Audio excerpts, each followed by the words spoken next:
ஸ்ரீவைகுண்டம் அருகே பாலம் அமைக்கும் பணிக்காக அமைக்கப்பட்ட தற்காலிக பாலம் ஒரு நாள் மழைக்கு இடிந்து விழுந்ததால் போக்குவரத்து பாதித்துள்ளது. இது தொடர்பான கூடுதல் விவரங்களை செய்தியாளர் தாமோதரன் வழங்க கேட்கலாம். தாமோதரன் வணக்கம். விவரங்களை பதிவு பண்ணலாம். தாமோதரன் வணக்கம்.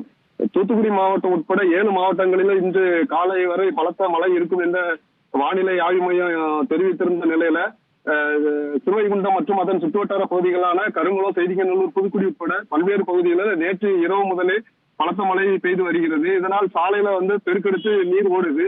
மேலும் செய்திகநல்லூர் சதக்கத்தாக்காரன்பட்டி பகுதியில பால பணி நடந்து வருது.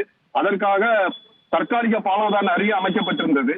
இது நேற்று இரவு முதல் பெய்த மழையில அரிப்பு ஏற்பட்டு தற்காலிக பாலமும் இடிந்து விழுந்ததால அந்த பகுதி மக்கள், சதக்கத்தாரன்பட்டி மக்கள் அந்த ஊரை விட்டு வெளியில வர முடியாம தவிச்சுக்கிட்டு வராங்க. இது குறித்து இந்த பஞ்சாயத்து நிர்வாக சார்பாக பொக்லின் இயந்திரங்களை நிப்பாட்டி வச்சிருக்காங்களே தவிர இன்னும் வேலையை இன்னும் ஆரம்பிக்கலாங்கிற மாதிரி அந்த பகுதி மக்கள் குற்றம் சாட்டி வராங்க. விவரங்களுக்கு நன்றி தாமோதரன்.